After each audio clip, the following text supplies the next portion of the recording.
Glândulas adrenais, ou também conhecida como suprarrenais. Esse vídeo nada mais é do que um grande resumo sobre estes órgãos complexos de se entender. Eu fiz uma pesquisa nas principais referências bibliográficas de anatomia para trazer um grande resumo sobre estas glândulas. O que a gente vai falar aqui através da resolução dessa questão? Nós vamos falar a localização das suprarrenais, a sua divisão em córtex e medula e os seus principais hormônios. Então pode assistir esse vídeo até o final que está completo. E se tiver alguma dúvida, deixa aí nos comentários que eu respondo todos vocês. Em relação à localização anatômica das glândulas suprarrenais, é correto afirmar que estão no polo o quê? Muito fácil, né? Inferior do rim esquerdo, ou seja, você só tem no rim esquerdo, ainda está por baixo. Superiores dos rins, inferior do rim direito, inferiores dos rins ou superiores e inferiores dos rins. Uma questão muito fácil, uma questão extremamente simples de se fazer. Então, primeira coisa, suprarrenal ou adrenal? Até pouco tempo usava-se a suprarrenal com o hífen, era supra-hífen-renal, né? Agora, pelo que eu tenho visto, as questões mais novas, os livros mais recentes, colocam suprarrenal com 2 R's, tá? Só um detalhezinho. Então, suprarrenal ou adrenal é a forma que ela pode ser chamada. Algumas informações importantes sobre essa glândula. Glândula par, que tem um aspecto triangular, possui de 3 a 5 centímetros de altura, 2 a 3 centímetros de largura e um pouco menos de 1 centímetro de espessura. Massa variando de 3,5 a 5 gramas. Seu nome foi dado por estar localizada sobre o polo superior do rim correspondente, ou seja, cada rim tem a sua suprarrenal correspondente. Não poderia ser diferente, né?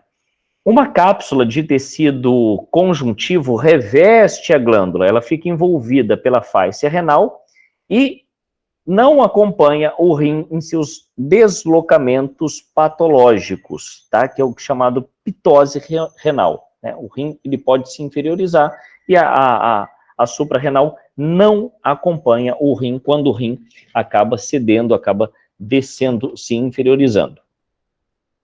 Estruturalmente é dividida em uma parte periférica que recebe o nome de córtex, tá? E a central que se chama medula. Então, adrenal, córtex e medula. Medula central, córtex periférico. O córtex, ele é mais amarelado e representa 2/3 da glândula. E a medula é mais acinzentada e constitui 1/3 da glândula, tá certo? A gente pode ver nessa imagem aqui. Vejam só. Aqui a gente tem, acompanha o cursor, né, do mouse, o córtex da medula, o córtex da suprarrenal e a medula da suprarrenal, a medula central e o córtex periférico, e a gente consegue ver aqui o quanto o córtex é maior do que a região medular, tá certo? Então aqui eu tenho o rim, o polo superior do rim, e aqui eu tenho a suprarrenal, beleza? E ali, cada rim, beleza? Primeira coisa, essa imagem aqui é uma vista anterior ou posterior?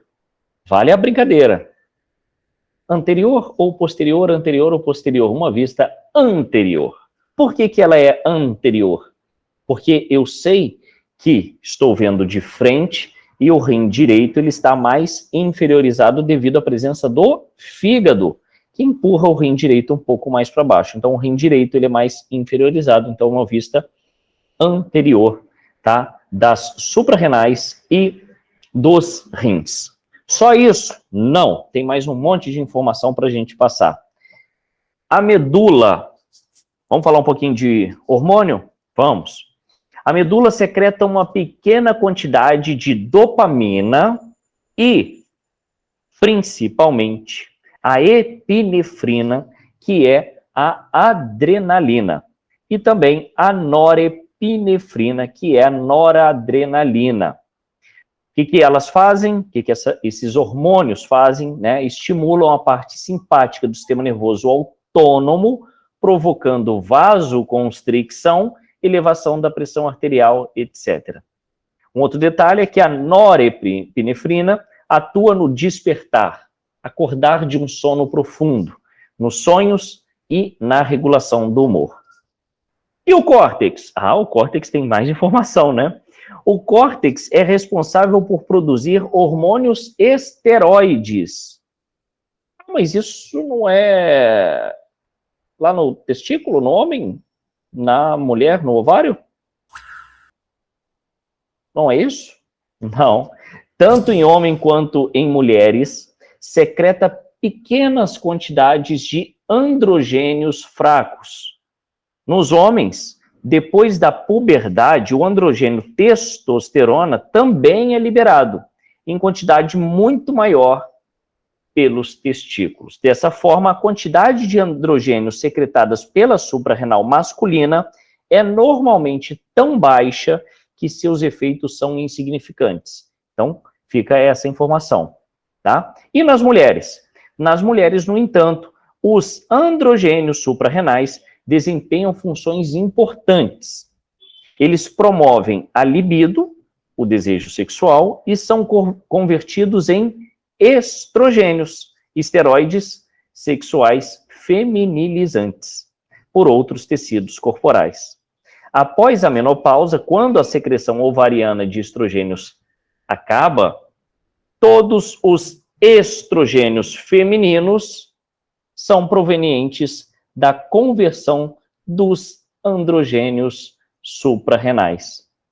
Os androgênios suprarrenais também estimulam o crescimento de pelos axilares e púbicos nos meninos e meninas e contribuem para o estirão de crescimento pré-puberal. Então vejam a importância da glândula suprarrenal no que se diz respeito a hormônios esteroides também, a androgênios também, tá certo?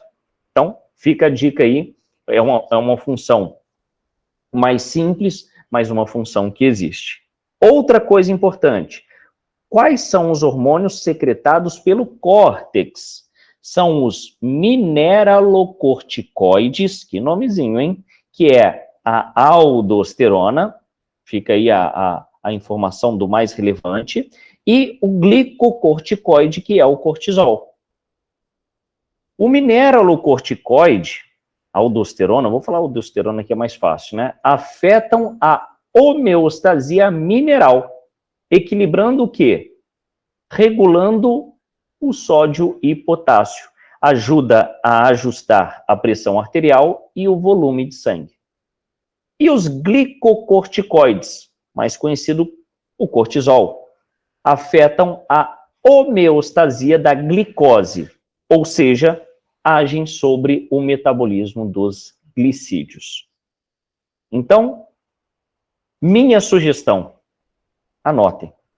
Anotem essas informações. São informações importantes, são informações retiradas de livros, tá?